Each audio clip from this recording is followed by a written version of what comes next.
Welcome to the compliance update for April 2022 in the Midwest region. In Illinois, a federal judge hints she may lift Illinois cannabis license residency requirement.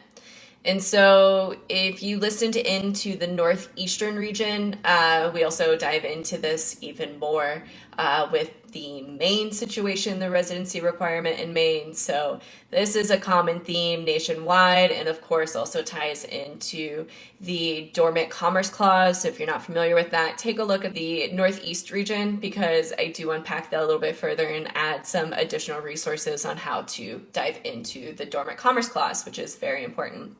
So in Illinois, a federal judge in Illinois Northern District cast shade in an in-person hearing Friday afternoon on a request to upend Illinois' process for awarding 185 dispensary licenses, but seemed open to the idea of striking down the state residency requirement for cannabis licenses. Federal District Court Chief Judge Rebecca Pallmeyer heard oral arguments in Toigo v. Trito over a motion for a temporary restraining order against the issuance of the 185 Illinois adult use dispensary licenses, as well as regulators' plans to issue additional licenses later this summer. The plaintiffs, John Finch Jr. and Mark Tiago, argue that Illinois license residency requirements create a special class, which is not allowed under the Equal Protection Clause of the U.S. Constitution's 14th Amendment, an argument Mark Tiago successfully used in federal court in Missouri. Okay, and in Michigan, Michigan's Cannabis Regulatory Agency, which is now called CRA, replaces the marijuana, brings hemp processing into the fold.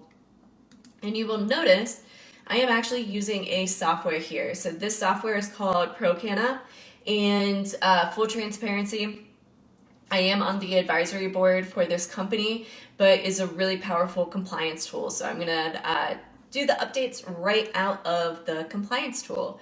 Where we're looking at right now is a centralized database of all of the key updates for all the states and licenses that you have access to. And we're gonna take a look at this Michigan statement.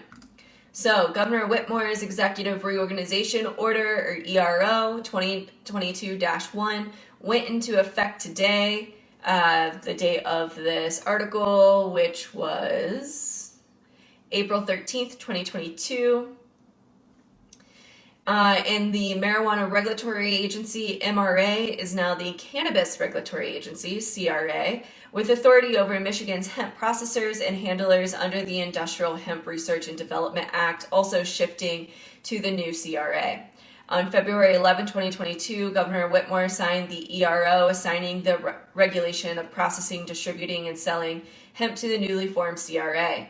The Marijuana Department of Agriculture and Rural Department, MDARD, will continue to oversee hemp cultivation in the state. At this time, the CRA has no plans to make changes materially affecting the operations of hemp processors and will proactively communicate with licensees if there were to change.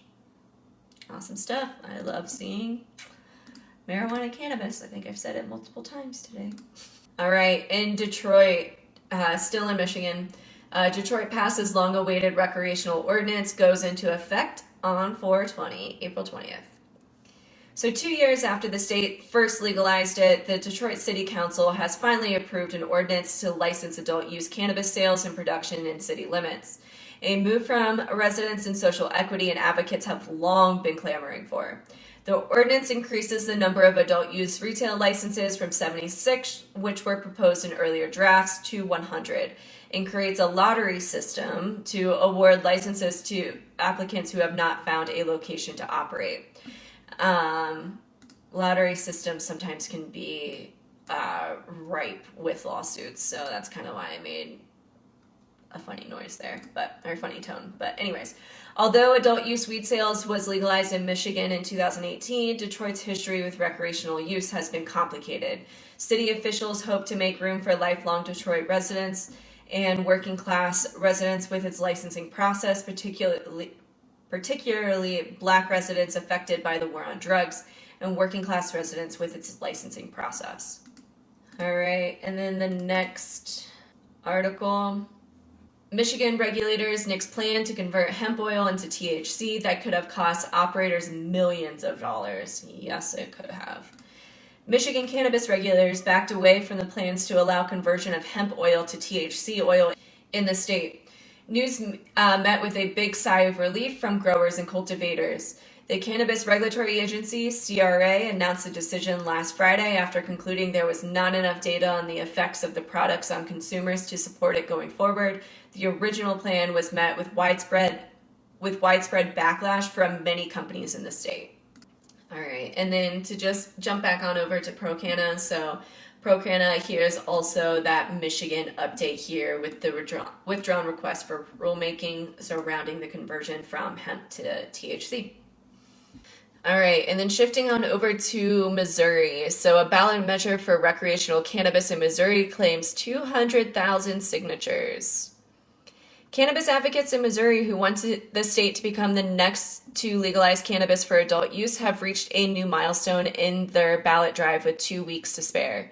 Legal Missouri 2022, a group petitioning to put recreational cannabis on the ballot, announces that it collected more than 200,000 voter signatures to date as outreach efforts escalate ahead of the May 8th signature submission deadline. Congratulations, Missouri. All right, and then another fun one out of Missouri because it was 420 and I just kind of had to. So in Missouri, 500 pounds of cannabis spilled onto Missouri Highway on 420. The Missouri State Highway Patrol shared a photo of the packaged marijuana scattered across the Interstate 70 in Callaway County, about 100 miles west of St. Louis. Oh my goodness. This is too good. That sucks, but it's just so funny that it's on 420. You don't see this every day, but it's 420, quoted the agency. Agency tweeted on Wednesday. Officials said the amount of weed collected was so great that troopers needed multiple vehicles to get to the evidence room. Unfortunately, police arrested 2 men who were treated by EMS before being booked on drug trafficking charges. The recommended sentencing range for Class A felony drug trafficking is 10 to 30 years in prison for a fucking plant. That's mind-boggling. Authorities said no one was seriously hurt. That's good, but these guys shouldn't be in jail. Well, all right. So in Ohio, we got a rule change. The MMCP provided guidance on the THC definition rule, which was updated and is effective on May 2nd. I'm going to shift back on over to ProCanna again, and we're going to go over to the guidance documents and all this fun stuff for Ohio. Okay. The Medical Marijuana Control Program, MMCP, pursuant to authority in Ohio Revised Code, Ohio Administrative Code 3796, is providing the following guidance on the recent administrative rule update to include a definition of THC and update the definition of THC content in Ohio Admin Code 3796. 1-1-01. The updated definitions are as follows. So, THC means all natural or artificially derived tetrahydrocannabinoids or any structural, optical, or geometric isomers or analogs of tetrahydrocannabinoids. This includes, but is not limited to, Delta 1, Delta 6, Delta 3, Delta 4, Delta 8, Delta 9, Delta 10, and any other artificially derived cannabinoid that the department determines to have an intoxicating or psychoactive effect.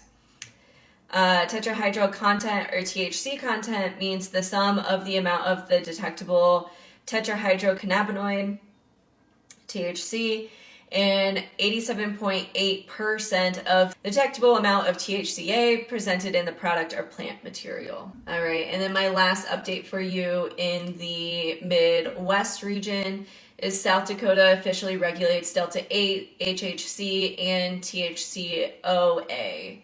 So South Dakota just passed a bill that regulates Delta 8 and other cannabinoids by age. How the state will account for other issues of additives and processing has not been stated yet. It's interesting.